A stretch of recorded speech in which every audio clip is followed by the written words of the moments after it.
అందరికీ నమస్కారం అండి. స్టోరీ బుక్ ఛానల్కి స్వాగతం.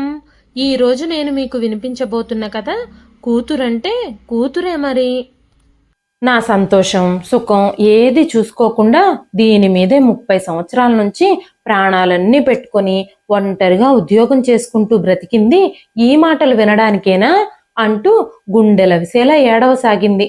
అక్క ప్లీజ్ ఏడవకు, దాని మాటలు పట్టించుకోవద్దు అంటూ భారతి కళ్ళు తుడుస్తూ కౌగిలించుకుంది రాణి.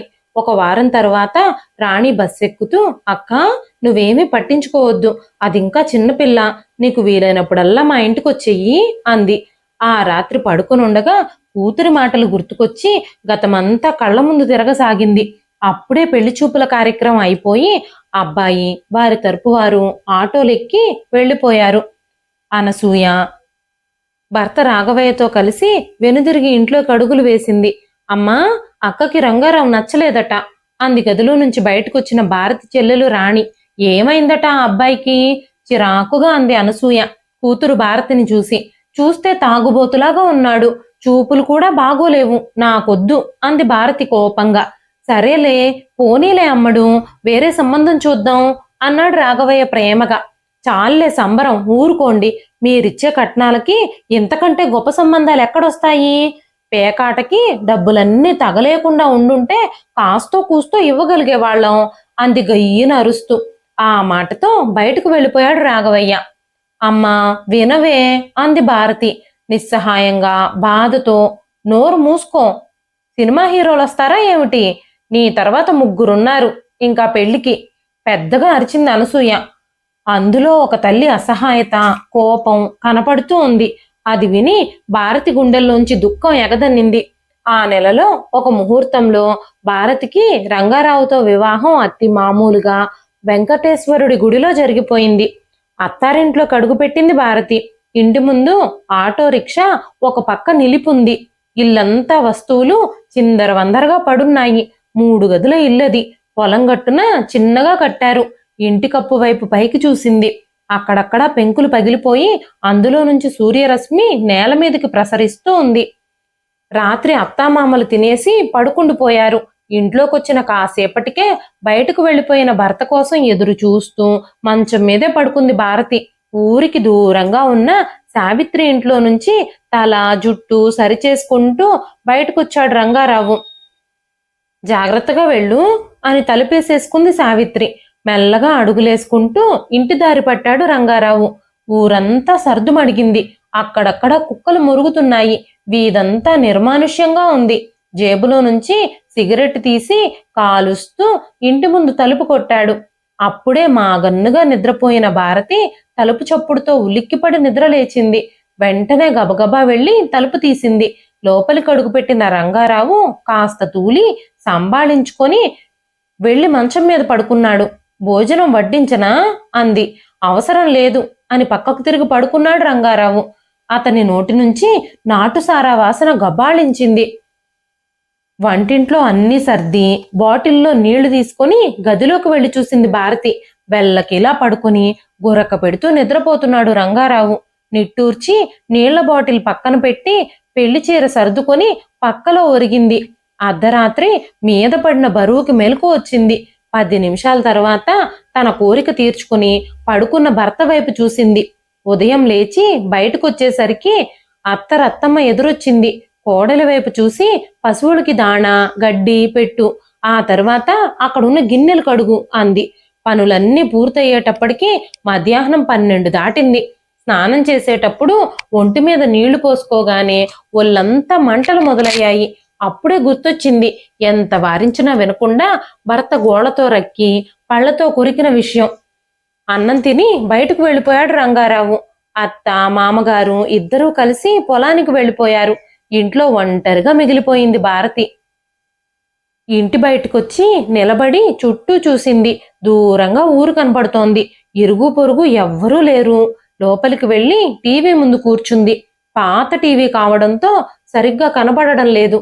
లేచి ఇల్లంతా శుభ్రం చేయసాగింది.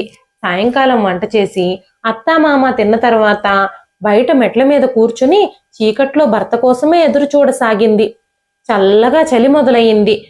కొంగు వంటి నిండా కప్పుకొని ఆలోచించసాగింది. పెళ్ళి భర్త గురించి ఎన్ని కలలు కన్నాను. అసలు వైవాహిక జీవితం అంటే ఇంతేనా అనుకుంది. కానీ అంతలోనే గతేడాది పెళ్ళైన వాణి గుర్తుకొచ్చింది. వాణి ఎంతో ఆనందంగా ఉందిగా, పైగా తను అందంగా కూడా ఉండదు. మరి నాకెందుకు ఇలాగా? నేను అందంగా కూడా ఉన్నాను, మరి భర్త అస్సలు మాట్లాడకుండా ఎందుకుంటున్నాడు అని ప్రశ్నించుకోసాగింది. అందరూ తన అందాన్ని పొగిడేవారు ఒకప్పుడు, కానీ భర్తకు తనెందుకు నచ్చలేదు, ఎందుకు పట్టించుకోడు అనుకుంది. చీకటి పడింది.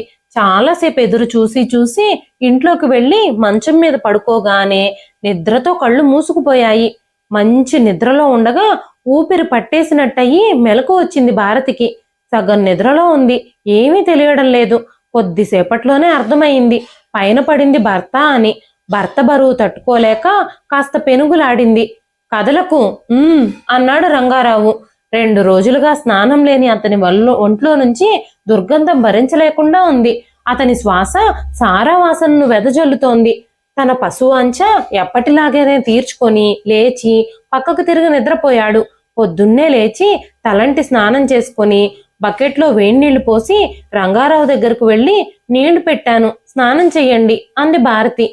చిరాకుగా చూశాడు భార్య వైపు. ఎందుకు? స్నానం చేయకుంటే నాతో పడుకోవా అంటూ వెకిలిగా నవ్వాడు. మాట్లాడకుండా వెళ్ళిపోతున్న భార్యను చూసి అందంగా ఉన్నాను, చదువుకున్నాను అని నా దగ్గర వేషాలు వేయకు అన్నాడు. వెనుదిరిగి భర్త వైపు బాధగా చూసింది భారతి. కట్నం ఇవ్వకపోయినా పోనీలే అని చేసుకున్నాను, అది మరవకు అన్నాడు పళ్ళు నూరుతూ. వారం తర్వాత ఒకరోజు పోస్టులో ఉత్తరం వచ్చింది అంటూ పోస్ట్ మ్యాన్ అరిచాడు. వెళ్లి తీసుకొని చూసింది. పైన తన పేరే ఉండడంతో సంతోషంగా విప్పి చదవసాగింది. పూర్తి చేసిన తర్వాత ఆమె మొహంలో రంగు వెలిసిపోయింది. ఆ రోజు రంగారావు తొందరగా ఇంటికొచ్చాడు. ఆ వచ్చిన ఉత్తరం అతని చేతిలో పెట్టింది. అది చదివి, ఇంతకు వీడెవడు అన్నాడు కోపంగా రంగారావు. నాకు తెలియదండి అంది భారతి. తెలియకుంటే నీకు ప్రేమలేఖ ఎందుకు రాస్తాడు చెప్పు? ఇంతకీ నీ ఉద్దేశం ఏమిటి? కాస్త గట్టిగా అరిచాడు. భయంతో అతడిని చూసి, నిజంగా తెలియదు నాకెవరో, ఎవరు రాశారో నాకు అర్థం కావడం లేదు అంది. ఆమె మొహంలో కంగారు భయము చూసి మనసులోనే నవ్వుకున్నాడు రంగారావు. సంతోషాన్ని అణుచుకుంటూ బయటకి మాత్రం కోపంగా చూసి, ఇవి ఉన్నాయన్నమాట, ఇంకా ఎన్ని కళ్ళున్నాయో నీ దగ్గర అన్నాడు అదో రకంగా చూస్తూ. అయ్యో అవేం మాటలండి, నాకు అలాంటివి ఏవీ లేవు అంది ఆందోళనగా. రేపు మీ అమ్మా నాన్నలకి ఫోన్ చేసి చెప్తాను ఇలాగైతే అన్నాడు బెదిరింపుగా.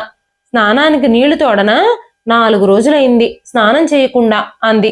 నా బదులుగా నువ్వు చేస్తున్నావుగా, త్వరగా రా, మొగుడున్నాడని అక్కడే ఆలస్యం చేయకు అని పడక గదిలోకి వెళ్ళిపోయాడు. ప్రతి రాత్రి జరిగే ఆ భయంకర నరకానికి మనసుని గట్టి చేసుకుని గదిలోకి వెళ్ళిపోయింది భారతి. ఆ నెలంతా అదే విధమైన ఉత్తరాలు రావడం, అవి చూసి రంగారావు వెర్రెత్తిపోయి అరవడము జరిగింది. ఒకరోజు ఎందుకో కడుపులో తిప్పినట్టుగా అనిపించింది. ఏమీ తినకుండానే పగలంతా అలాగే పడుకుంది భారతి. కాసేపట్లో కడుపులో తిప్పి వాంతులు కూడా మొదలయ్యాయి. అప్పుడు గుర్తొచ్చింది భారతికి, తనకు 1 రోజులుగా నెలసరి రాలేదని. మనసంతా దిగులు అలుముకుంది. మెల్లిగా కడుపు నిమురుకుంది. ఆ రాత్రి రంగారావు భోజనం చేస్తూ ఉండగా మెల్లిగా చెప్పింది. అతని మొహంలో సంతోషం కనపడనే లేదు. ముభావంగా అన్నం తిని లేచి వెళ్లి పడుకున్నాడు. భారతి గుండెలు బరువుగా ఉన్నాయి. పడుకుని ఆలోచిస్తూ ఉన్న భర్త పక్కలో పడుకుని కళ్ళు మూసుకుంది. అప్పుడన్నాడు రంగారావు, ఎన్నో నెల అని. 1వ నెల అని చెప్పింది. ఇంతకీ నీ ప్రేమికుడికి చెప్పావా ఈ విషయం అన్నాడు ఎక్కసంగా. ఏమీ సమాధానం చెప్పకుండా మళ్ళీ కళ్ళు మూసుకుంది. పట్నం వెళ్ళి డాక్టర్ని కలుద్దాం అన్నాడు పైన ఇంటి కప్పును చూస్తూ. సరే, ఎప్పుడు వెళదాం? మందులు కూడా వాడాలి కదా అంది తృప్తిగా. మందులు అవసరమేం లేదు, కడుపు తీసేయడానికి మందులెందుకు అన్నాడు. ఉలిక్కిపడి లేచి కూర్చుంది భారతి. ఎందుకు అంది నీరసంగా. ఆమె గొంతులో ఎక్కడా బలం లేదు. నాకిప్పుడే పిల్లలు అవసరం లేదు అన్నాడు కర్కశంగా. పక్కకు తిరిగి కళ్ళు మూసుకుని నిద్రపోవడానికి ప్రయత్నించింది. ఉదయాన్నే మెలకు వచ్చి తనకొస్తున్న ఉత్తరాల గురించి ఆలోచించసాగింది. కాసేపటికి వెళ్ళి ఆ ఉత్తరాలన్నీ తీసి మళ్లీ చదవసాగింది. వాటిపైనున్న పోస్టాఫీస్ స్టాంపు చూసింది. 2 వైపులా ఒకే ఊరి స్టాంపులున్నాయి. అప్పుడొచ్చింది అనుమానం. రంగారావు రాసుకుంటున్న లెక్కల పుస్తకం తీసి చూసి విస్తుపోయింది. తన కళ్ళని తానే నమ్మలేకపోయింది. ఉత్తరాల దస్తూరి, రంగారావు దస్తూరి పూర్తిగా ఒకేలా ఉంది. గబగబా వెళ్ళి రంగారావు ముందు ఆ రెండూ పెట్టి, చూడండి ఇవి మీరే రాశారు కదూ అంది.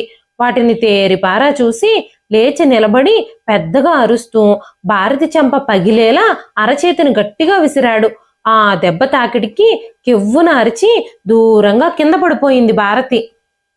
ఆ అరుపులకి పరిగెత్తుకొచ్చిన రత్తమ్మ కోడల్ని లేపి బయటకు తీసుకెళ్ళింది. మెట్ల మీద అత్తను పట్టుకుని చాలాసేపు ఏడ్చింది భారతి. 10,000 పడేసి లాయర్తో డివోర్స్ పేపర్ తెప్పించగలను, ఏమనుకుంటున్నావో అంటూ వీధిలోకి వెళ్ళిపోయాడు రంగారావు. అత్తమ్మా, నేను పుట్టింటికి వెళ్ళిపోతాను, నేను ఇక్కడ ఉండను అంది వెక్కి వెక్కి ఏడుస్తూ. సరేనమ్మా, పెళ్లి చేస్తే వీడు బాగుపడతాడు అనుకున్నాం, మాదే తప్పు, నిన్ను బస్ ఎక్కిస్తాను, వాడికి నేను చెప్తానులే, జాగ్రత్త. ఒత్తి మనిషివి కూడా కాదు, కొద్ది రోజులుండి వచ్చేయమ్మా, ఈలోగా వాడికి కూడా తెలిసొస్తుంది అంది నోట్లో కొంగు పెట్టుకొని. ఆ రోజు అన్నం తిని బస్సు ఎక్కి కూర్చొని అది కదలగానే వెనక్కి వెళ్ళిపోతున్న ఊరిని, బస్సు టైర్లని దుమ్ములో నుంచి చూడసాగింది. ఇంట్లోకి అడుగు వేసి బ్యాగు సూట్ కేసు ముందు గదిలో పెట్టగానే తల్లి వంటగదిలో నుంచి వచ్చి చూసి, ఏంటే ఇలా చెప్పపట్టకుండా వచ్చేసావు అంది. కూతురు మొహం చూడగానే ఆమె మనసు ఏదో కీడు శంకిస్తూ ఉంది. తల్లిని బాధగా చూసింది భారతి. ముందు నాకు కాస్త అన్నం పెట్టు అంది. పళ్ళెంలో పెట్టిన అన్నం కడుపు నిండా తిని చాప పరుచుకుని పడుకుంది భారతి. నెల తప్పింది అంది తల్లి వైపు చూసి. అదేమిటే అలా చెప్తావు, ముందు కాస్త దాని నోట్లో కాస్త పంచదార వేయండి అంది కూతుళ్ళను చూసి. అదేమీ అక్కర్లేదు అంది నీరసంగా. ఏమైందే, బావ రాలేదా అని అడిగింది రమ్య భారతి భుజం పట్టుకొని. అంతలోనే రాఘవయ్య ఇంటికొచ్చాడు. తండ్రిని చూడగానే వెంటనే వెళ్లి గట్టిగా కౌగిలించుకుంది భారతి. ఎప్పుడొచ్చావమ్మా, అంతా బాగేనా అని తలనిమిరాడు. ప్రేమ ఆప్యాయత కరువైపోయిన భారతి గుండె ఆ మాటతో కరిగిపోయి తండ్రిని గట్టిగా పట్టుకుని రోధించసాగింది. ఏనాడు కూతురు కన్నీళ్లని ఆ విధంగా చూడని తండ్రి గుండెలు జారిపోయాయి. ఏమైందిరా, ఏమైందమ్మా చెప్పు, ఏడవకు, నా తల్లి కదూ అని సముదాయించాడు.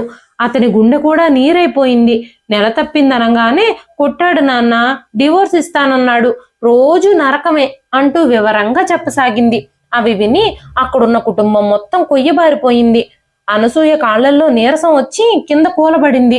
ముందుగా తేరుకున్న రాఘవయ్య, నువ్వేం బాధపడకు తల్లి, నేనున్నాను కదా, అంతా చూసుకుంటాను అని భారతికి చెప్పి వెనక్కి భార్య వైపు తిరిగి, రేపు డాక్టరమ్మ దగ్గరకు తీసుకెళ్లి ఆరోగ్యం చూపించి ఏమేం మందులు వాడాలో రాయించుకో అన్నాడు. తండ్రి మాటలు విన్న భారతి బరువుగా ఊపిరి పీల్చుకుంది. భారతికి ఒక నెల రోజులు ప్రశాంతంగా గడిచిపోయాయి. ఒకరోజు పొద్దున్నే విడాకుల నోటీస్ అందుకుంది భారతి. అమ్మ, నాన్న, చెల్లెలు అందరూ భారతి ముందు కూర్చొని ఆలోచిస్తున్నారు. అతను కావాలనే నన్ను హింసిస్తున్నాడు, వారం పాటు స్నానం చేయడు, కొన్ని రోజులు పళ్ళు కూడా తోముకోడు, పశువులాగా మీద పడి నరకం చూపిస్తున్నాడు, నేను బ్రతకలేను నాన్న, మీకు బరువైతే చెప్పండి, ఏ ట్రైన్ కింద పడి చచ్చిపోతాను అంది భారతి. అలా అంటే ఎలాగే, ఇంకా 2 అమ్మాయిలు పెళ్లిళ్ళు కావాలి అంది అనసూయ. బాగా ఆలోచించి నిర్ణయం తీసుకోవాలమ్మా, తొందరేం లేదు, నువ్వే ట్రైన్ కింద పడిపోవాల్సిన అవసరం లేదు, ధైర్యంగా ఉండాలి అన్నాడు రాఘవయ్య కళ్ళు మూసుకుని ఆలోచిస్తూ. అమ్మాయి కడుపులో పెరుగుతున్న బిడ్డ సంగతి ఎలాగా అంది అనసూయ. ఎవ్వరూ మాట్లాడలేదు. అప్పుడంది అనసూయ, 2వ నెలే కదా, ఎవ్వరికి తెలియకుండా తీయించేద్దాం. కూతురు కళ్ళల్లోకి చూడకుండా అంది. పుట్టిన బిడ్డను నేనే పెంచుకుంటాను అంది భారతి దృఢమైన స్వరంతో. నమ్మలేనట్టుగా చూశారందరూ. అవును, నాతో పాటు నాకు పుట్టిన బిడ్డ కూడా ఉంటుంది, నా బిడ్డను చంపనివ్వను అంది భారతి. డివోర్స్ అయ్యాక బాబో పాపో పుడితే మళ్ళీ నీకు పెళ్లి చేయాలంటే కష్టమమ్మా, లేనిపోని ఇబ్బందులు తేవద్దు అంది అనసూయ కూతుర్ని హెచ్చరిస్తూ. నా పెళ్లితోటే నా బ్రతుకు అయిపోయిందమ్మా, ఇంకో పెళ్లి నాకు అసలు వద్దు, ఇంకొకడితో మళ్ళీ ఈ బాధలు నేను పడలేను, ఇప్పటి వరకు పడిన బాధలు చాలు, నాకు ఈ జీవితానికి సరిపడే శిక్షే పడింది ఇప్పటికి, మళ్ళీ ఆ వచ్చేవాడితో కొత్త నరకం నా వల్ల కాదు అని కరాఖండిగా చెప్తున్న కూతుర్ని చూసి సరేనమ్మా అని చెప్పి అందరి వంక చూశాడు రాఘవయ్య, ఎవ్వరూ మాట్లాడొద్దని సైగ చేస్తూ. కాలచక్రం ఎవ్వరి కోసం ఆగకుండా రివ్వున తిరిగిపోతూనే ఉంది. నాన్న ఇస్తున్న ధైర్యంతో రోజులు గడుపుతోంది భారతి. ఒక రాత్రి నొప్పులు మొదలయ్యాయి. వెంటనే ఆసుపత్రిలో చేర్పించారు భారతిని. తెల్లారేసరికి పండంటి అమ్మాయిని ప్రసవించింది. ఇక తన జీవితం ఎలా బాగుపడాలి అని బాగా ఆలోచించి గట్టి నిర్ణయం తీసుకుంది భారతి. కానీ అది ఇన్నేళ్ల తర్వాత సాధ్యమేనా అని భయపడింది. అది చేయగలనా అని ఆలోచించింది. చెల్లెలు రాణిని పిలిచి, రాణి, నీ డిగ్రీ పుస్తకాలు ఉన్నాయా అని అడిగింది. ఎందుకే అక్క అంది రాణి. 3 సంవత్సరాల డిగ్రీ పరీక్షలు ఒక్కసారే రాసేస్తాను అంది భారతి. అదంత ఈజీ కాదక్క, చాలా కష్టం అంది రాణి అనుమానంగా. రాస్తాను అని దృఢంగా అంది భారతి. ఆమె గొంతులో పట్టుదల చూసి మౌనంగా ఉండిపోయింది రాణి. ఆ పట్టుదలే భారతి జీవితానికి మంచి దారి చూపిస్తుందని ఎవ్వరూ ఊహించలేకపోయారు. కూతురు పేరు స్వాతి అని పెట్టింది భారతి. దగ్గరలోనే తెలిసిన లెక్చరర్ దగ్గరకు వెళ్ళి కొన్ని సబ్జెక్టులు చెప్పించుకుంది. పాప నిద్రపోయే సమయంలో పుస్తకాలు చదువుకుంటూ ఇంటి పనిలో అమ్మకి సహాయం చేస్తూ ఉండగానే సంవత్సరం గడిచిపోయింది. రాత్రిళ్ళందరూ నిద్రపోయాక కూడా పుస్తకాలు ముందేసుకుని రాస్తూ కూర్చుంటుంది భారతి. మధ్యరాత్రులు అప్పుడప్పుడు రాఘవయ్య వచ్చి చూసి వెళ్ళిపోయేవాడు. భారతి మాత్రం ఎప్పుడూ తన బాధని ఎవ్వరి ముందు వెళ్ళిబుచ్చేది కాదు. తప్పటడుగులు వేస్తున్న కూతుర్ని చూసి అన్నీ మర్చిపోయేది. డిగ్రీ పాస్ అయినట్టుగా ఫలితాలొచ్చాయి. వాటిని చూసి నిర్లిప్తంగా ఉండిపోయింది భారతి. అప్పుడు భారతి తన జీవితంలో బావ రఘు రూపంలో ఒక కొత్త కోణం చూసింది. మరుసటి రోజు వార్తాపత్రికలో పడిన ఉద్యోగ అవకాశాలని చూస్తూ పెన్సిల్తో రాసుకోసాగింది భారతి. ఆ సమయంలోనే ఇంట్లోకి చిరునవ్వుతో అడుగుపెట్టాడు మేనమావ కొడుకు మేనబావ రఘు. అతన్ని చూసి, రండి బావా, అందరూ క్షేమమేనా అంది భారతి. ఏంటలా చిక్కుపోయావు? ఎలా ఉండేదానివి ఎలా అయిపోయావు అన్నాడు రఘు కాస్త బాధగా. జీవితం అంటే అంతే బావా, ఒకసారిలా మరోసారి అలా. కూర్చో, కాఫీ తీసుకొస్తాను అంది నవ్వలేక నవ్వుతూ. అప్పుడే నిద్ర నుంచి లేచి కూర్చున్న కూతుర్ని చేతిలోకి తీసుకొని, నా కూతురు బావా అంది భారతి. ఇలా ఒంటరి జీవితం ఎలా అన్నాడు రఘు. నిర్లిప్తంగా రఘుని చూసింది భారతి. ఎవరూ లేరా ఇంట్లో అన్నాడు. పొలం వెళ్ళారు బావా అంది భారతి. నువ్వేం బాధపడకు, నేను చూసుకుంటాను నిన్ను అన్నాడు రఘు. అతని గొంతులో తేడా గమనించిన భారతి తీక్షణంగా చూసింది అతడి కళ్ళల్లోకి. సరే, మీ ఆవిడతో కలిసి మాట్లాడతాను ఈ విషయం గురించి అంది.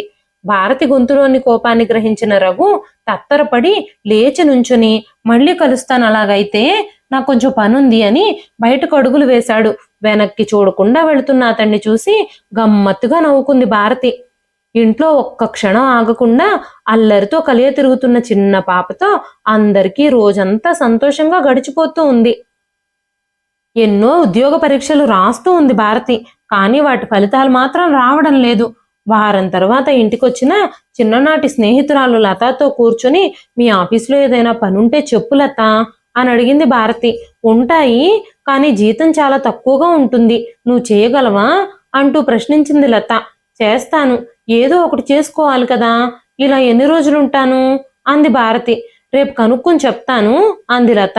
2 రోజుల తర్వాత లత చెప్పినట్టుగానే ఆఫీస్కు బయలుదేరింది భారతి. వెళ్లే ముందు కూతురికి పాలిచ్చి తను బయటకు వెడుతూ ఉంటే గొక్క పట్టి ఏడుస్తున్న కూతుర్ని వెనక్కి తిరిగి చూసి గుండెలు మెలితిప్పుతూ ఉంటే మనసుని గట్టి చేసుకుని ఆఫీస్ వైపు అడుగులు వేసింది. అక్కడ తన అందమే తన శత్రువు అవుతుందని తెలియదు భారతికి. అదొక చిన్న ఫైనాన్స్ ఆఫీసు. అందరికీ అన్ని పనులు చేసి పెడుతూ చలాకీగా ఉంది భారతి. మధ్యలో గుండెలు బరువెక్కి తట్టుకోలేక ఇంటికి వెళ్లి కూతురికి పాలిచ్చొచ్చేది. మొదటి నెల గడిచి జీతం చేతిలోకి తీసుకొని ఇంటికి వెళ్ళి నాన్న ముందు పెట్టింది. నీ దగ్గరుంచుకుని నీకు అవసరమైన వాటికి ఖర్చు చేసుకోమ్మా అన్నాడు రాఘవయ్య కూతుర్ని ప్రేమగా చూసి. అతని గుండె కూడా చెరువైపోయింది. బయటకొస్తున్న దుఃఖాన్ని అదుపు చేసుకొని మొహం దాచుకున్నాడు. 4 నెలలు అలా గడిచిపోయాయి. ఆ రోజు ఆఫీసులో కంపెనీ ఓనర్ ముందు కూర్చొని ఫైల్స్ ముందు పెట్టింది భారతి. ఒక్క సెకను భారతిని చూసి, మీ కుటుంబ విషయాలు తెలిసి చాలా బాధ అనిపించింది భారతి అన్నాడు జాలిగా ఆయన. తల వంచుకుంది భారతి. ఇంత అందంగా ఉన్నావు, మీ ఆయన అసలు ఎందుకు అలా చేశాడు, అసలు ఏమిటి ప్రాబ్లము అన్నాడు భారతిని తినేసేలా చూస్తూ. అతని చూపుల్ని గమనించిన భారతి కొంగు సరిచేసుకుంది. రేపు నేను ఇంట్లోనే ఉంటాను, ఒక్కడనే ఉంటాను, మా ఆవిడ లేదు, ఊరికెళ్తోంది, మీరు రాగలరా? రేపు ఆఫీస్కి మీరు రానవసరం లేదు, నీ జీతం రెట్టింపు చేస్తాను, నీకన్నింటికీ నేనుంటాను అన్నాడు చిన్నగా, ఎవ్వరికీ వినపడకుండా వెకిలిగా నవ్వుతూ. అతన్ని భయం భయంగా చూసింది భారతి. ఒక వెర్రి నవ్వు నవ్వి నున్నని బట్టతలను తడుముకొని లావాటి కళ్ళద్దాలను సరిచేసుకుంటున్నాడు అతను. లేచి నిలబడి ఫైల్ తీసుకుని క్యాబిన్లో నుంచి బయటకొచ్చేసింది భారతి. కాళ్లల్లో బలం కోల్పోయినట్టుగా అనిపించింది తనకి. వెళ్ళి తన కుర్చీలో కూలబడింది. మరుసటి రోజు పొద్దున్నే ఏంటమ్మా ఆఫీస్కి టైం అవుతోంది చూసుకో అంది అనసూయ కూతురుతో ఆడుకుంటున్న భారతిని చూస్తూ. లేదమ్మా ఆ ఆఫీస్లో పనిక లేదు, మరోటి వెతుక్కోవాలి అంది తల్లివైపు చూడకుండానే. 6 నెలలు గడిచిపోయాయి. ఏ ఉద్యోగమూ రాలేదు. జీవితం మీద ఆశ పోగొట్టుకుంది భారతి. ఒక రాత్రి తనకు అస్సలు నిద్ర పట్టలేదు భారతికి. పెళ్లికి తాను కన్న కలలు గుర్తొచ్చాయి. చాలాసేపు బాధతో కళ్ళల్లో నుంచి కన్నీళ్లు కారిపోతూనే ఉన్నాయి. అందరూ నిద్రపోయాక వెళ్లి చెరువులోకి దూకేయాలని లేచి నుంచుంది భారతి. మంచాల మీద పడుకున్న చెల్లెళ్లను చూసి చప్పుడు కాకుండా కూతుర్ని చేతుల్లోకి ఎత్తుకుంది. తనతో పాటు ముద్దులొలికే కూతుర్ని తీసుకెళ్లాలా వద్దా అని ఆలోచించింది. వదిలేసి తాను చచ్చిపోతే తల్లి లేని కూతుర్ని ఎవరు చూస్తారు అనే ఆలోచన వచ్చి ఆగిపోయింది. కూతురుతో పాటే చనిపోవడం మంచిదనుకుని చేతుల్లో ముడుచుకొని పట్టుకున్న కూతుర్ని చూసింది. నిశ్చింతగా నిద్రిస్తున్న కూతుర్ని చూసి మౌనంగా రోదిస్తూ గట్టిగా గుండెలకి హత్తుకుని కూర్చుండిపోయింది. భగవంతుడా, నేను చేసిన పాపం ఏమిటి? నాకేదో ఒక దారి చూపించు అని గోడకు బిగించిన దేవుని పటం చూసి మొక్కుకుని కూతుర్ని గట్టిగా కౌగిలించుకొని నిద్రపోవడానికి ప్రయత్నించింది. మరుసటి రోజు ఉదయం పోస్ట్ మ్యాన్ తెచ్చిన ఉత్తరం చూసి సంతోషంతో కళ్ళల్లో నీళ్లు తుడుచుకొని నాన్న నాకు ఉద్యోగం వచ్చింది, ప్రభుత్వ ఉద్యోగం అని చెప్పి నాన్న చేతిలో ఆ ఉత్తరం పెట్టింది. ఎక్కడా ఏ ఊరిలో అన్నాడు రాఘవయ్య సంతోషంగా. భారతి చెప్పిన వివరాలు విని అంత దూరం అయితే ఎలాగే, ఒంటరిగా ఉండాల్సి వస్తుంది కదమ్మా అన్నాడు దిగులుగా. అన్నీ వింటున్న అనసూయ వచ్చి కూతుర్ని సంతోషంతో వాటేసుకుంది. ఏమీ కాదులే నాన్న, ఎలాగైనా నాది ఒంటరి బ్రతికే కదా అంది నవ్వుతూ. అనసూయ కూతుర్ని పట్టుకొని సంతోషంతో ఏడవసాగింది. బయటనుంచి వచ్చిన చెల్లెళ్ళు కూడా ఆ ఉత్తరం చదివి కళ్ళల్లోని నీళ్లు కారిపోతూ ఉండగా అక్క చేతులు పట్టుకుని కంగ్రాట్స్ అక్క, చాలా సంతోషంగా ఉంది అన్నారు. అంతా దేవుడి దయ అని తృప్తిగా కళ్ళు తన కొంగుతో తుడుచుకుంటూ దేవుడి పటం కేసి చూసింది. దేవుడు నవ్వుతూ కనిపించాడు. ఆఫీస్లో కూర్చున్న కాసేపటిలో అక్కడ మొత్తం 5 ఉద్యోగులు, అందులో తనతో కలిపి 2 తప్ప మిగతా అందరూ పురుషులేనని తెలుసుకుంది భారతి. తన పక్క సీట్లో కూర్చున్న సీతను అడిగింది, ఇక్కడ ఇల్లేదైనా కిరాయికి దొరుకుతుందా అని. చిన్నూరు కదా, కష్టం, కానీ కనుక్కుందాం. అంతవరకు కొద్ది రోజులు మా ఇంట్లో ఉండండి, మాకెలాంటి ఇబ్బంది లేదు అని చెప్పింది సీత. సీత ఇంట్లో కొన్ని రోజులుండి ఆ తర్వాత వేరే చిన్న ఇంట్లోకి మారిపోయింది భారతి. వారాంతానికి ఊరికెళ్ళి ఇంట్లో కడుగుపెట్టి అనసూయ చేతుల్లో నుండి కూతుర్ని ఎత్తుకుని ముద్దులు కురిపించింది. మరుసటి రోజు టిఫిన్ చేస్తూ నాన్న ఇక పాపని తీసుకెళ్తాను అంది అందరి వంక చూస్తూ. తృప్తిగా కూతుర్ని చూసి లేచి వెళ్ళి ఒక కవర్ భారతి చేతుల్లో పెట్టి ఇదిగో అమ్మా డివోర్స్ కాగితాలు, లాయర్ పంపించాడు అన్నాడు రాఘవయ్య. కవర్ తీసుకుని ఒక నిట్టూర్పు విడిచింది భారతి. రెండో రోజు కూతుర్ని వెంటబెట్టుకుని వెళ్ళిపోయింది భారతి. భారతికి ఒక దారి దొరకడం ఇంట్లో అందరికీ ఊరట కలిగినప్పటికీ ఒంటరిగా ఎలా ఉంటుందోనని మనసులో భయం మొదలైంది. భారతి పనిచేసే ఊరు చిన్నదవడం మూలాన పాపని తాను లేని సమయంలో చూసుకోవడానికి రంగమ్మ అనే పెద్దావిడ సులభంగానే దొరికింది. 2 నెలలు ప్రశాంతంగా గడిచిపోయాయి. కానీ అది తుఫాను ముందు ఉండే ప్రశాంతత మాత్రమే. ఇంతలో ఎవరో తలుపు కొడుతున్న చప్పుడయింది. ఎవరు అని తలుపు వైపు చూసింది భారతి. కద్దరు బట్టలు వేసుకున్న ఒక మధ్య వయస్కుడు నవ్వుతూ కనపడ్డాడు. ఎవరండి మీరు? ఎవరు కావాలి మీకు? ఇక్కడికి ఎందుకు వచ్చారు అంటూ అడిగింది భారతి. నేను ఈ ఊరి సర్పంచ్ని, నా పేరు రాములు, మిమ్మల్ని కలిసిపోదామని వచ్చాను అన్నాడతను. రండి లోపలికి రండి అని చెప్పి కుర్చీ వైపు చూపించి కూర్చోమన్నట్టుగా సైగ చేసింది.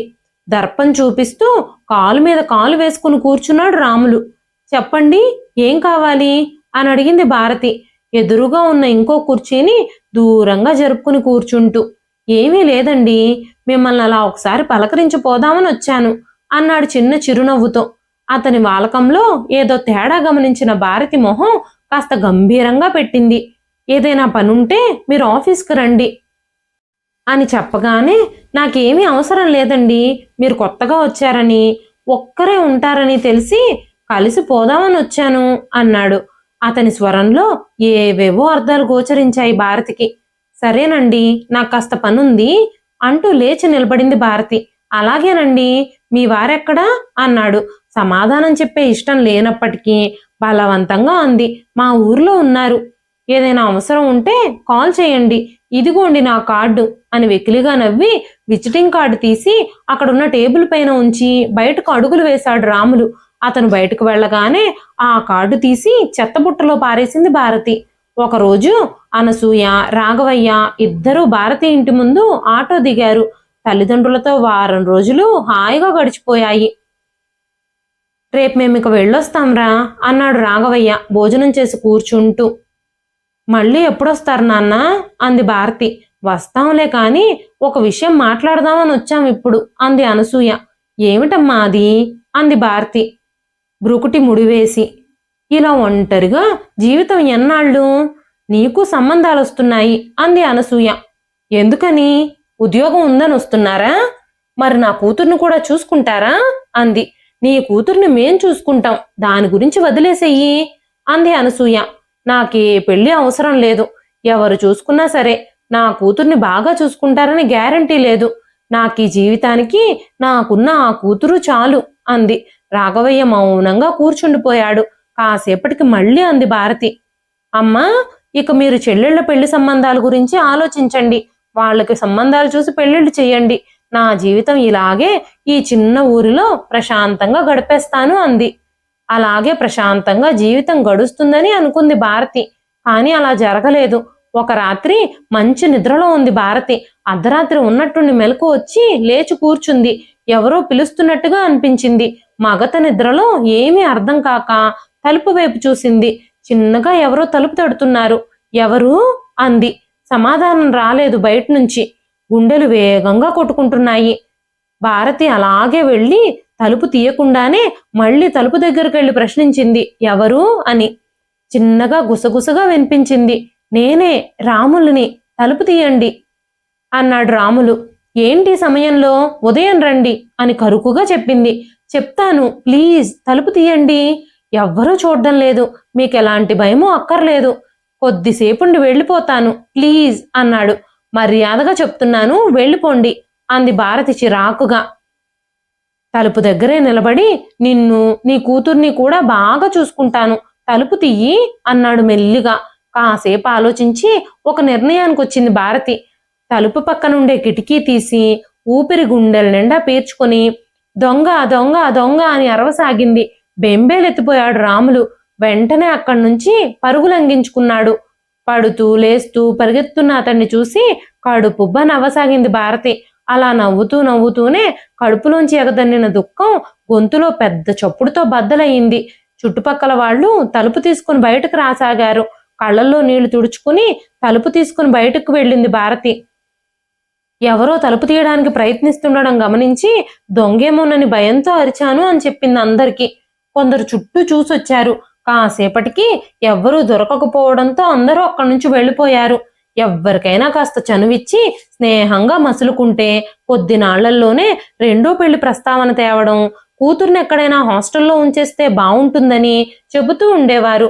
కొందరేమో కూతురు లేకుండా ఉంటే ఇంకా తేలికగా మంచి సంబంధం వచ్చేదన్నట్టుగా జాలి చూపించేవారు. అద్దంలో చూసుకున్నప్పుడల్లా అందాన్నిచ్చిన దేవుడు కాస్త అదృష్టాన్ని కూడా ఇస్తే ఎంత బావుండేది అని నవ్వుకునేది. మంచి భర్త దొరకడం పూర్వజన్మలో చేసుకున్న పుణ్యం అనుకునేది భారతి. కూతురు స్వాతి కాలంతో పాటే ఎదగసాగింది. తండ్రి లేని లోటు తెలియకుండా తల్లి తండ్రి తానే అయ్యి కూతుర్ని పెంచసాగింది. కాలంతో పాటు ఎంతో మంది పెళ్లి చేసుకుంటానని వచ్చి ఆ తరువాత భారతి నిరాసక్తతను చూసి వెళ్ళిపోయేవారు. 20 సంవత్సరాలు గడిచిపోయాయి. పాత తరం వెళ్ళిపోయింది. నిత్యం పరుగులెత్తే యాంత్రిక జీవనం మొదలయ్యింది. దేనికి వెరవని అమ్మాయిల రంగుల తరం కానరాసాగింది. రోజులు గడుస్తున్న కొద్దీ తండ్రి లేని లోటు తెలుసుకోసాగింది స్వాతి. వయసుతో పాటు స్వాతిలో అందం కూడా పోగవుతూ వస్తోంది. కూతురికి జీవిత సత్యాలు చెబుతూ కాలేజీ చదువుల వరకు తీసుకెళ్లింది భారతి. తండ్రి లేడనే విషయం అప్పుడప్పుడు బాధించేది స్వాతిని. అమ్మ తన తండ్రిని వదిలేసి రాకుండా అతడిని మంచి దారిలో పెట్టే ప్రయత్నం చేస్తే బావుండేది అనుకుంటూ ఉండేది. అలా జరిగితే తన జీవితం ఇంకా ఆనందమయంగా ఉండేది కదా అని ఆలోచించసాగింది. బహుశా తల్లి అందంగా ఉన్నందుకే అలా చేసిందేమో అన్న అనుమానం కూడా వచ్చింది. కూతుర్లని తండ్రులు ఎంత ప్రేమిస్తారో, ఎంత ముద్దు చేస్తారో గమనించసాగింది.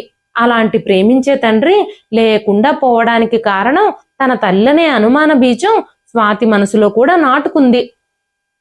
తల్లి తన పట్ల ఎందుకంత క్రమశిక్షణ అనే పేరుతో కఠినంగా ఉంటుందోనని తనను తానే ప్రశ్నించుకుంటూ ఉండేది స్వాతి. తల్లిని గమనించిన కొద్దీ తన మీద నమ్మకం లేక తనను కూడా ఎక్కడికి ఒంటరిగా పంపడం లేదనే కోపం పెరిగిపోసాగింది. కాలేజీలో చేరే సమయానికి భారతి మాటను ఎదిరించడం అలవాటు చేసుకుంది స్వాతి.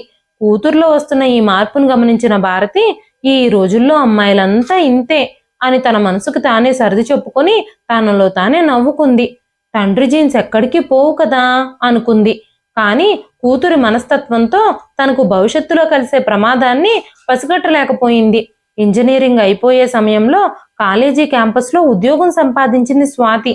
కూతురికి పెళ్లి వయసు రాగానే అంతవరకు ప్రేమలు బాంధవ్యాలు కురిపిస్తూ భారతితో సహాయం పొందిన బంధువులందరూ మెల్లగా మొహం చాటేయసాగారు.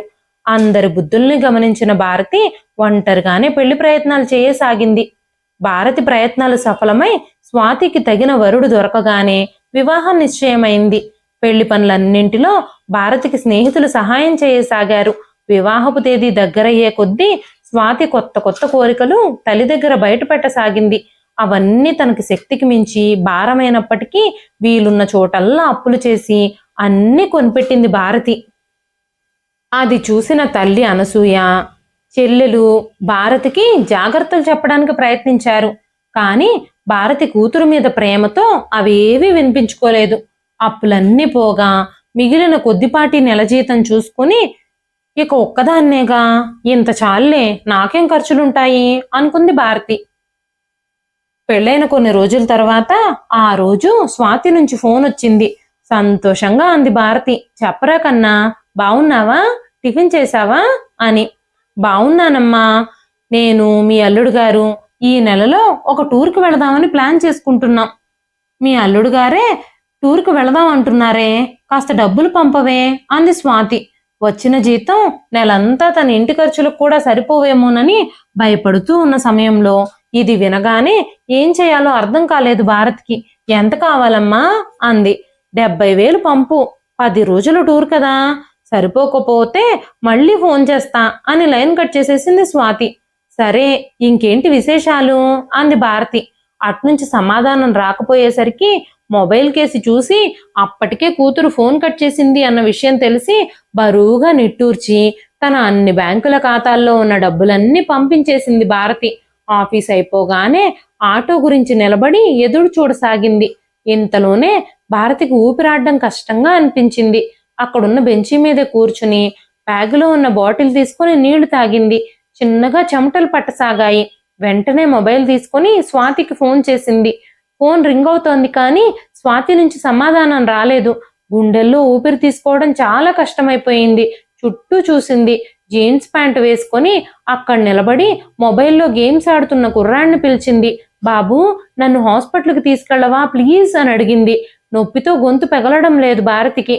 సరేనండి అని ఆ కుర్రాడు దగ్గరలోనే ఉన్న ఆటోని పిలిచి భారతిని కూర్చోబెట్టి తీసుకెళ్లాడు. హాస్పిటల్లో ఎమర్జెన్సీ వార్డులో పెట్టి కొన్ని టెస్టులు చేసి గుండె జబ్బు అని తేల్చి ఆపరేషన్ చేయాలి అని చెప్పారు. విషయం తెలిసిన స్వాతి హాస్పిటల్కి వచ్చి డాక్టర్లతో అన్నీ మాట్లాడసాగింది. ఎంత అవుతుంది ఖర్చు, అదే బిల్లు అని అడిగింది. అన్నీ కలిసి దాదాపుగా 2 లక్షలు కావచ్చు అని చెప్పాడు డాక్టరు. లేచి వెళ్ళి భారతి మంచం వద్ద కూర్చొని, అమ్మా 2 లక్షలు అవ్వచ్చుంటున్నారు ట్రీట్మెంట్కి, నీ ఇన్సూరెన్స్ పాలసీ సరిపోదు, ఇంకో 50,000 కావాలి, ఉన్నాయా నీ దగ్గర అని అడిగింది. ఇప్పుడు ఏమీ లేవురా, ఇంకొద్ది రోజుల్లో వచ్చే నెల జీతం 30,000 వస్తాయి కదా అంది. ఎందుకలా, నీ జీతం 1,00,000 పైనే కదా, వస్తున్న జీతం అంతా ఏం చేస్తున్నావో ఏమిటో అంది విసుగ్గా. నీ పెళ్లికి చదువులకి చేసిన అప్పులకి వాటన్నిటిని పట్టుకుంటారు కదా, అవి పోను 30,000 వస్తాయి, కళ్ళు మూసుకుని నీరసంగా సమాధానమిచ్చింది భారతి. సరేలే అని చెప్పి కోపంగా లేచి వెళ్ళి అడ్వాన్స్ కట్టింది స్వాతి. 2 రోజుల తర్వాత ఆపరేషన్ జరిగి కోలుకుంది భారతి. చెల్లెళ్ళు, తల్లి, తండ్రి హాస్పిటల్కి వచ్చి చూసి వెళ్లారు. వద్దంటున్నా వినకుండా 2000 వణుకుతున్న తన చేతులతో కూతురు చేతుల్లో పెట్టాడు రాఘవయ్య. వారం తరువాత భారతిని టాక్సీలో కూర్చోబెట్టుకుని బయలుదేరింది స్వాతి. కారు బయలుదేరగానే తృప్తిగా నిద్రలోకి జారుకుంది భారతి. అమ్మా లే, ఇంకా ఇల్లొచ్చింది అన్న కూతురు మాట వినపడి నిద్రలో నుంచి తేరుకొని కళ్ళు నులుపుకొని బయటకు చూసి ఆశ్చర్యపోయింది భారతి. అది తన ఊర్లో ఇల్లు. అయితే కూతురు ఇక్కడికి తీసుకొచ్చిందా, వాళ్ళింటికి తీసుకెళ్లలేదా అని బాధపడిపోయింది. మరుసటి రోజు లేచి టిఫిను వంట చేసి పెట్టి, అమ్మా ఎవరైనా పనివాళ్ళు దొరుకుతారేమో మాట్లాడుకో, నేను వెళ్ళాలమ్మా, అక్కడ మీ అల్లుడు గారు నేను లేకుండా ఉండలేరు అంది. మెల్లిగా మంచం మీద నుంచి లేచి కూర్చొని కూతుర్ని తేరిపారా చూసింది భారతి. ఎంత ప్రాణంగా పెంచాను దీన్ని, ఎందుకు ఇలా మారిపోయింది అనుకుంది భారతి. సరేలే అమ్మా, నువ్వు వెళ్ళిరా, నేను ఎలాగోలా చూసుకుంటానులే, నాకేం పర్వాలేదు అంది. ఇంకో విషయం, నువ్వు కొన్న ఫ్లాటు, ఇంటి పేపర్లు, ఫిక్స్డ్ డిపాజిట్స్ అన్నీ తీసి నాకు ఇచ్చేసేయి అంది. ఆ మాటతో కుయ్యబారిపోయింది భారతి. మళ్ళీ గుండెల్లో ఏదో తెలియని నొప్పి మొదలయ్యింది. ఏమీ మాట్లాడకుండా వెనక్కి ఒరుగు పడుకుంది. అమ్మా విన్నావా అంది రెట్టించిన స్వరంతో. నీ పెళ్లికి ఫిక్స్డ్ డిపాజిట్స్ అన్నీ తీసేశాను అంది భారతి. ఆ మాటలు విని కోపంగా వెళ్ళిపోయింది స్వాతి. కూతురు వెళ్ళిపోయిన కొద్దిసేపటికే ఇల్లంతా కలయ చూసింది. నీళ్లు తాగడానికి లేచి నీరసం ఆవహించి 4 అడుగులు వేయగానే చేతకాక అలాగే కింద కూర్చుండిపోయింది. కొద్దిసేపటికి లేచి నుంచుంది. కళ్ళు తిరుగుతున్నట్టుగా అనిపించింది. జీవితంలో మొదటిసారి ఒంటరితనం తనని ఆవహించింది. మెల్లిగా గోడలు పట్టుకుని వెళ్ళి నీళ్లు తాగి వెళ్ళి మంచం మీద పడుకొని చిన్ననాటి స్నేహితురాలు లతకి ఫోన్ చేసి అన్నీ టూకీగా చెప్పింది. ఇదిగో బయలుదేరుతున్నాను, గంటలో వచ్చేస్తాను అని చెప్పి ఫోన్ పెట్టేసింది లత. సరిగ్గా గంటలో కారులో నుంచి దిగి లోపలికొచ్చి గాఢంగా నిద్రవుతున్న భారతిని గమనించి వంటింట్లోకి వెళ్ళి పాత్రలన్నీ చూసింది లత. అన్నీ ఖాళీగా ఉన్నాయి. తాను తెచ్చిన పండ్లు తీసి కడిగి చిన్న చిన్న ముక్కలు చేసి తీసుకెళ్లి భారతి ఎదురుగా కుర్చీ వేసుకుని కూర్చుని మెల్లగా పిలిచింది. లతని చూడగానే ప్రాణం లేచొచ్చినట్టయి లేచి కూర్చుని నవ్వింది భారతి. ముందు ఇవి తిని మాట్లాడు అని చేతిలో పండ్ల ప్లేట్నిచ్చింది. కళ్ళల్లో నీళ్లు ఆపుకుంటూ తినసాగింది భారతి. స్వాతి, అమ్మ, నాన్న ఎవరూ రాలేదా అంది. స్వాతి వచ్చి దింపి వెళ్ళింది అని వినగానే ఆశ్చర్యంగా చూసింది లత. అదేంటి ఇక్కడ ఎవ్వరూ లేరు, ఒక వారం కనీసం అయినా తన దగ్గర ఉంచుకోవడమో లేదా తనైనా ఇక్కడ ఉండడమో చెయ్యాలి కదా. ఏమో దానికేం ఇబ్బందులున్నాయో మరి మనకు తెలియదుగా అని కళ్ళు తెంచుకుంది భారతి. భారతి మొహం చూసిన లత మరి ఏమీ మాట్లాడకుండా కూర్చుంది. లత ఫోన్లో చెప్పిన విషయాలు విని అనసూయ, రాఘవయ్య బస్సులో బయలుదేరొచ్చారు. తండ్రిని చూడగానే లేచి వెళ్లి గట్టిగా కౌగిలించుకొని బోరు బోరును విలపించసాగింది భారతి. ఊరుకో అమ్మా భారతి, నేనున్నాగా, నీకేం కాదు అని సముదాయించింది అనసూయ. 4 రోజుల సెలవుల తర్వాత ఆఫీస్కి వెళ్ళింది భారతి.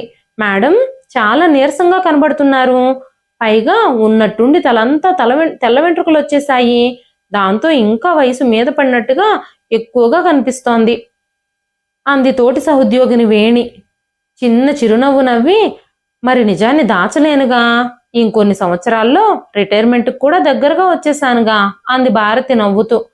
సరిగ్గా సమయానికి వచ్చారు మేడం, నాకు ట్రాన్స్ఫర్ అయ్యింది అంటూ వచ్చాడు ప్రసాద్. అరే ఏ ఊరికి అంది భారతి. చెప్పాడు ప్రసాద్. ఓ ఆ ఊరికా, అక్కడే మా అమ్మాయి కూడా ఉంటుంది అంది సంతోషంగా. మరింకేం, మీరు వచ్చినప్పుడు కలుస్తాను అన్నాడు నిండుగా నవ్వుతూ. కాసేపు భారతిని చూసి మళ్ళీ అన్నాడు, చాలా నీరసించిపోయారు మీరు, మందులు సమయానికి వేసుకొని జాగ్రత్తగా ఉండండి, ఆఫీస్ పని మీద అధికమైన అనవసరమైన భారం వేసుకోకండి అని చెప్పగానే థ్యాంక్ యూ ప్రసాద్ గారు, అక్కడ ఇల్లు చూసుకున్నారా అని అడిగింది భారతి. చూసుకున్నానండి, ఒక్కడనే కదా, చిన్న పోర్షన్ చాలు నాకు అన్నాడు నవ్వుతూ. అవును కదా, ఇన్ని రోజులు అడగలేదు, మీరేమీ అనుకోనంటే ఒకటి అడగనా అంది సంకోచిస్తూ.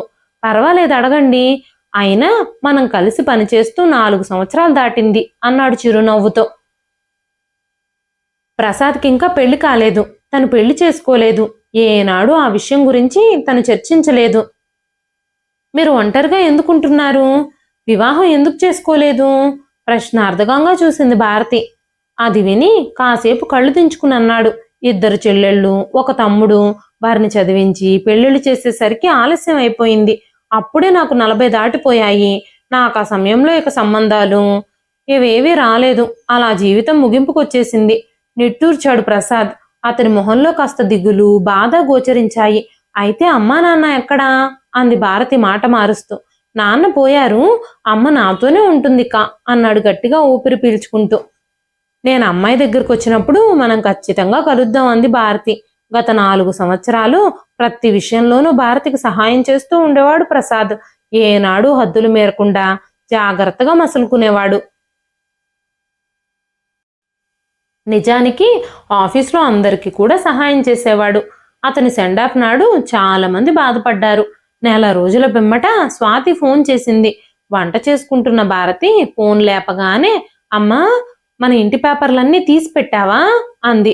కొద్దిసేపు భారతికి ఏమీ అర్థం కాలేదు. ఎందుకు అంది భారతి. ఏమీ లేదులే, ఊరికే మా మామగారు సలహా ఇచ్చారు అంది స్వాతి. మనసంతా పిండేసినట్టయింది భారతికి. మళ్ళీ చేస్తాను అని ఫోన్ పెట్టేసి పక్కనే ఉన్న కుర్చీలో కూర్చుంది. శరీరం అంతా నిశ్శత్తువగా అనిపించింది. కొన్ని రోజుల తర్వాత ఆఫీస్లో పనిలో ఉండగా స్వాతి ఫోన్ వచ్చింది. చెప్పరా స్వాతి అంది భారతి సంతోషంగా. కూతురు గొంతు వినగానే అన్నీ మర్చిపోయింది. వచ్చే వారం దసరా పండగ కదమ్మా, నువ్వు ముందు రోజే వచ్చేయి అంది స్వాతి. ఆ మాటతో అన్ని బాధలు పటాపంచలైపోయాయి భారతికి.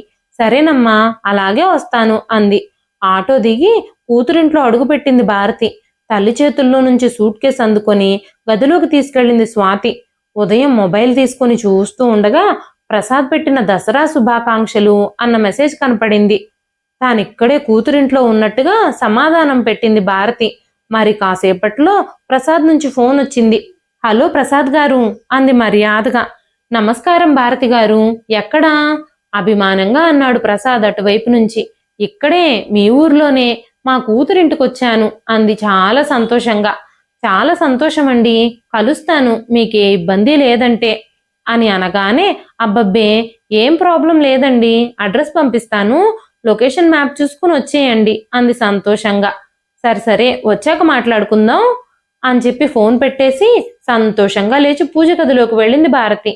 11 గంటల సమయంలో వచ్చాడు ప్రసాద్. కూతుర్ని అల్లుణ్ణి పరిచయం చేసింది. నమస్కారం చేసి వాళ్ళిద్దరూ లోపలికి వెళ్ళిపోయారు.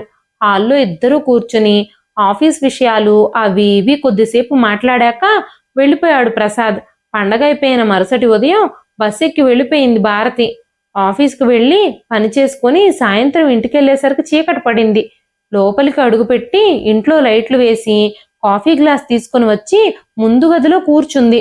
ముందున్న మొబైల్ మోగసాగింది. చేతిలోకి తీసుకుని నెంబర్ చూసింది. చెల్లెలు రాణి నుంచి ఫోన్ వస్తోంది. రాణి ఫోన్ చేస్తోందే అనుకొని, రాణి, పండగ బాగా జరిగిందా అని అడిగింది. బాగానే అయ్యిందక్క. ఏంటి స్వాతి విశేషాలు అంది రాణి. అంతా బాగున్నారు, నేను 2 రోజులుండి వచ్చేశాను. ఇంకా ఏంటి? ఎవరొచ్చారక్కడికి? అదే, ఎవరో నీ ఫ్రెండ్ని పిలిచావట కదా అని అనగానే ఆశ్చర్యపోయింది భారతి. నీకెలా తెలిసిందే?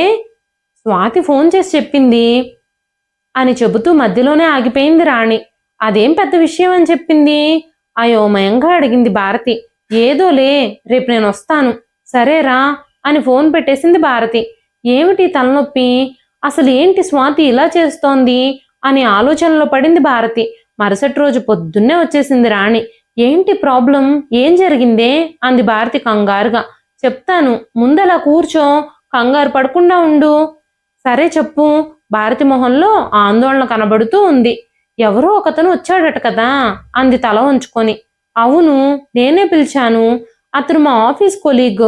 అయితే ఏంటి అంది భారతి హృదయం ఉడికిపోతూ ఉండగా. ఏమిటో అది చాలా చెడుగా చెప్తుంది. అయినా అక్కడికి ఎందుకు పిలిచావే? బయట ఎక్కడైనా కలిస్తే అయిపోయేది కదా అంది బాధతో సలహా ఇస్తూ. చెడుగానా అంది భారతి. భారతి కాళ్ళ కింద భూమి కదులుతున్నట్టుగా అనిపించింది. కడుపులో నుండి బాధ తన్నుకు రావడం మొదలయ్యింది. ఈ వయసులో ఇదేం పని? నీ వరసేమీ నచ్చలేదని అల్లుడు గారు కూడా తప్పు పట్టారట అంది రాణి. తల మీద వరుసగా పిడుగులు పడుతున్నట్టుగా అనిపించి కుర్చీలో వెనక్కి వరిగి కూర్చుంది భారతి. హృదయంలో దుఃఖ సముద్రం ఉప్పొంగసాగింది. ఆమె కళ్ళల్లో నుంచి కన్నీళ్ల నది ధారగా ప్రవహిస్తోంది. 2 రోజులు సరిగ్గా తినకుండా ఏడుస్తూ ఉండిపోయింది భారతి. అసలు దీని గురించే కదా నేను రెండో పెళ్లి కూడా చేసుకోకుండా ప్రాణాలన్నీ దీని మీదే పెట్టుకుని ఇన్నాళ్ళు బ్రతికింది అంటూ ఏడుస్తూనే ఉంది భారతి. ఒకరోజు ఏం చేయాలో తెలియక భారతి పక్కన కూర్చోబెట్టుకొని, అక్క, నేను దానికి నీ మనసు అర్థమయ్యేలా చెప్తాను, నువ్వు ఊరుకో అని స్వాతికి ఫోన్ చేసింది. స్వాతి హట్టు నుంచి హలో పిన్ని అంది. అదేరా, నువ్వు అన్న మాటలకి అమ్మ చాలా బాధపడుతోందిరా అంది రాణి నచ్చజెబుతూ. బాధెందుకు పిన్ని, నేనన్నది నిజమే కదా, ఆయనతో ఈవిడికి నీకు తెలియదులే అంది స్వాతి. స్వాతి, మీ అమ్మ ఒక ప్రభుత్వ ఉద్యోగి. ఎవరో ఒకతను ఇంటికొచ్చినంత మాత్రాన నువ్వు అలా మీ అమ్మని అవమానించడం చాలా తప్పు. పైగా మీ నాన్న వదిలి వెళ్ళిపోయినప్పటి నుంచి తానే తండ్రిలాగా చిన్నతనం నుంచి నిన్ను పెంచి పెళ్లి చేసింది. ఎన్ని బాధలు పడిందో మేము చూసాము. నీవన్న మాటలు తెలిసి తను చాలా బాధపడింది. చిన్న వయసు అయ్యుండి కూడా పెళ్లి చేసుకోకుండా జీవితం అంతా నీ గురించి అలాగే ఒంటరిగా ఉండిపోయింది అంది రాణి. అప్పుడే చేసుకోవాల్సింది, ఎవరొద్దన్నారు? ఇప్పటికైనా చేసుకోమను. ఇలా చేసే కంటే అదే నయం అంది స్వాతి విసురుగా, ఇంకా హేళనగా. ఆ మాటలు విన్న రాణి విస్తుపోయి, సరే ఉంటాను, కాస్త పనుంది అని ఫోన్ పెట్టేసి భారతి వైపు చూసింది. పక్కనే కూర్చొని కూతురు మాటలన్నీ విన్న భారతికి గుండెలు పిండేసినట్టయింది. కళ్ళు తిరిగిపోయాయి. కూతురు మాటలు విని కొయ్యబారిపోయింది. గతాన్ని నెమరు వేసుకుంటున్న భారతి తెల్లవారుజామున నిద్రపోయి కాస్త లేటుగా నిద్రలేచింది. నీరసంగా లేచి ఆఫీస్కు బయలుదేరింది. 4 రోజుల పాటు రాత్రులు నిద్ర పట్టకుండా చాలాసేపు ఏడుస్తూనే పడుకుంది భారతి. ఆఫీస్లో అన్యమనస్కంగా పనిచేసింది. చాలా రోజులు తన జీవితం, తన భవిష్యత్తు గురించి ఆలోచించింది. ఆమెలో బ్రతకాలనే కోరిక పూర్తిగా నశించింది. ఆ రాత్రి వరండాలో కూర్చొని తను అనుభవించిన బాధాకరమైన జీవితం ఒక్కసారి నెమరు వేసుకుంది. అంతలోనే దూరంగా నది మీద వెళుతున్న వంతెనపై నుండి కూత వేసుకుంటూ వెళుతున్న రైలు కనబడింది. వెంటనే ఒక ఆలోచన వచ్చి లేచి ట్రైన్ వైపు నడవసాగింది. అంతలోనే వరండాలో ఉన్న మొబైల్ మోగసాగింది. ఒక్కసారి వెనక్కి తిరిగి చూసి వెళ్ళి మళ్ళీ ఫోన్ తీసింది. హలో అంది. ఆమె గొంతు ఎక్కడో నూతిలో నుంచి వస్తున్నట్టుగా గమనించిన రాఘవయ్య, ఏరా తల్లి, ఏంటలా ఉంది గొంతు అన్నాడు. ఏమీ మాట్లాడకుండా మౌనంగా రోధించసాగింది భారతి. వినమ్మా తల్లి, నేను రేపు ఉదయం వస్తున్నాను. నాకన్నీ చెప్పింది రాణి.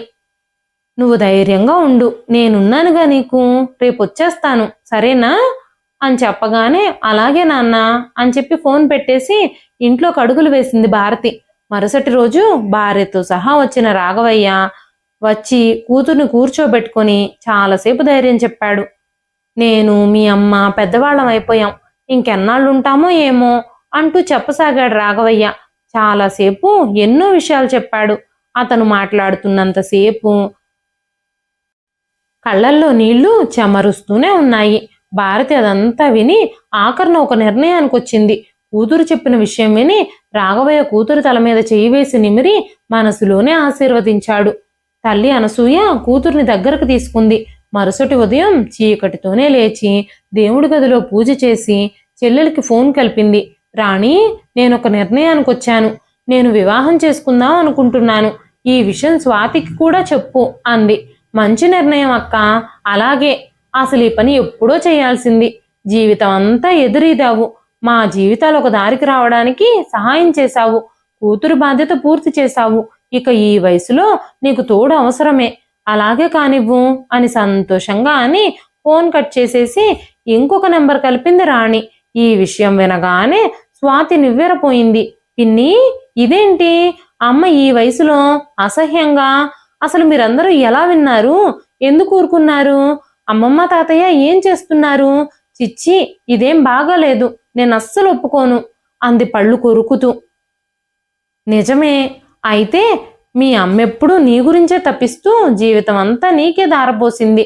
ఎవరెంత చెప్పినా నీ చిన్నప్పుడు రెండో పెళ్లికి అస్సలు ఒప్పుకోలేదు. నీ మీద పిచ్చి ప్రేమతో తండ్రి లేని పిల్లవని నిన్ను కంటికి రెప్పలా చూసుకుంది. ఏనాడు తన ఆనందం సుఖం పట్టించుకోలేదు. ఇప్పుడేమో ఒంటరిగా అయిపోయింది. తప్పేం లేదు, అమ్మ చేసేది కరెక్టే అంది రాణి. అది విని ఫోన్ కట్ చేసేసింది స్వాతి. కాసేపు ఆలోచించి ఇంకో ఫోన్ చేసింది స్వాతి. అటు నుంచి ఏంటమ్మా చిన్న తల్లి, అంతా క్షేమమేనా అన్నాడు నవ్వుతూ రాఘవయ్య. తాతయ్య, అమ్మ అంది. ఆమె గొంతులో టెన్షన్ తెలుస్తూ ఉంది రాఘవయ్యకి. అమ్మ ఓకే, మీ ఆయన నువ్వు బావున్నారా అన్నాడు రాఘవయ్య నిండుగా నవ్వుతూ. మేం బాగానే ఉన్నాం, అమ్మ జాగ్రత్త అంది ఏం చెప్పాలో తెలియక ఉద్వేగంగా. నేను చూసుకుంటానమ్మలు అన్నాడు గంభీరంగా. సరే ఫోన్ పెట్టేసింది స్వాతి.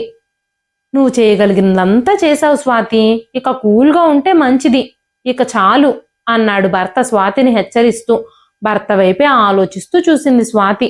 ఆఫీస్కు బయలుదేరే ముందు ఒక్కసారి అద్దంలో చూసుకుని బయలుదేరింది భారతి.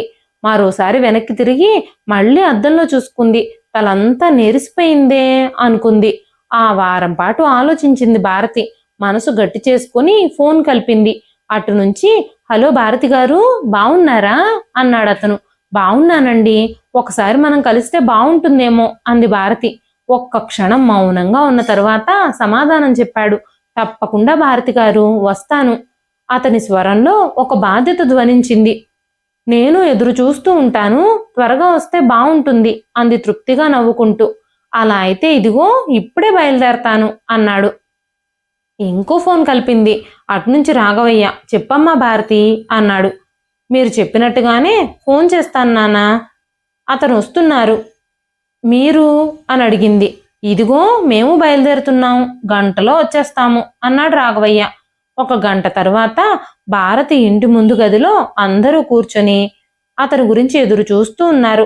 ఇంతలో గడపలో నుంచి లోపలికొచ్చిన వ్యక్తిని చూసి అందరూ లేచి నిలబడ్డారు. నాన్నగారు, ఇతనే ప్రసాద్ అంది భారతి. అందరికీ నమస్కరించాడు ప్రసాద్. ఆకాశంలో సాయం సంధ్య రంగులు పులుముకుంటోంది. పక్షులు తమ గూళ్ళకి చేరుకోవడానికి ఎగిరిపోతూ ఉన్నాయి. హలో తాతయ్య, ఏమైంది చెప్పు అంది స్వాతి ఫోన్ గట్టిగా పట్టుకుని. అతను ఇంతకు ముందే వచ్చి వెళ్ళాడు. వచ్చే వారం రిజిస్టర్ మ్యారేజ్, అంతా సవ్యంగానే జరుగుతుంది. నీ గురించే బాధల్లా అన్నాడు నిట్టూరుస్తూ. పర్వాలేదు తాతయ్య, మామూలుగా చెబితే తని అడుగు వేసేది కాదు, అందుకే కాస్త బాధ పెట్టాను అమ్మని. మీరెంత చెప్పినా వినలేదుగా. సరే, నేను చిన్నదానిగా ఉన్నప్పుడు, పెళ్లి కానప్పుడు నా గురించి చాలా జీవితం ఎలాగూ పోగొట్టుకుంది. తనకిక ఒంటరితనం చాలు. ఇప్పుడు ఈ వయసులో తనకొక తోడు అవసరం. చూసావుగా, హార్ట్ ప్రాబ్లం వచ్చినప్పుడు ఒక్కత్తి రోడ్డు మీద అంటూ బాధతో మాట్లాడలేక ఆగిపోయింది. నువ్వు బాధపడకురా తల్లి, నువ్వు చెప్పినట్టే చేశాం కదా. నీ ప్రవర్తనతో మీ అమ్మ బాగా బాధపడింది అన్నాడు మెల్లిగా. తప్పలేదు తాతయ్య, చూసావుగా నువ్వు కూడా, మామూలుగా మనం చెప్తే వినేదా, అందుకనే ఇలా చేశాను అంది తృప్తిగా స్వాతి. వచ్చే నెల 2వ తేదీ నిర్ణయించాం పెళ్లి. నువ్వెప్పుడొస్తావు మరి? నేను సరిగ్గా రిజిస్టర్ ఆఫీస్కి టైం కల్లా వచ్చేస్తాను. దండలు మార్చుకున్నాక కానీ మనం ఊపిరి పీల్చుకోలేము. కొంత డబ్బు నీకు పంపిస్తాను, దాంతో ఖర్చులు, సూత్రము చేయించు. ఇంకా అవసరమైతే పంపిస్తాను అంది స్వాతి. అలాగే అమ్మా అన్నాడు రాఘవయ్య. ఉంటాను తాతయ్య, అమ్మ జాగ్రత్త అని ఫోన్ కట్ చేసేసి మెరుస్తున్న కళ్ళతో సంతోషంగా భర్త వైపు చూసింది స్వాతి. ఇదండి ఈ రోజు కథ. ఈ కథ మీకు ఎలా అనిపించింది? కథ పేరు కూతురంటే కూతురే మరి. రచించిన వారు శ్యామ్ కుమార్ షాగల్ గారు.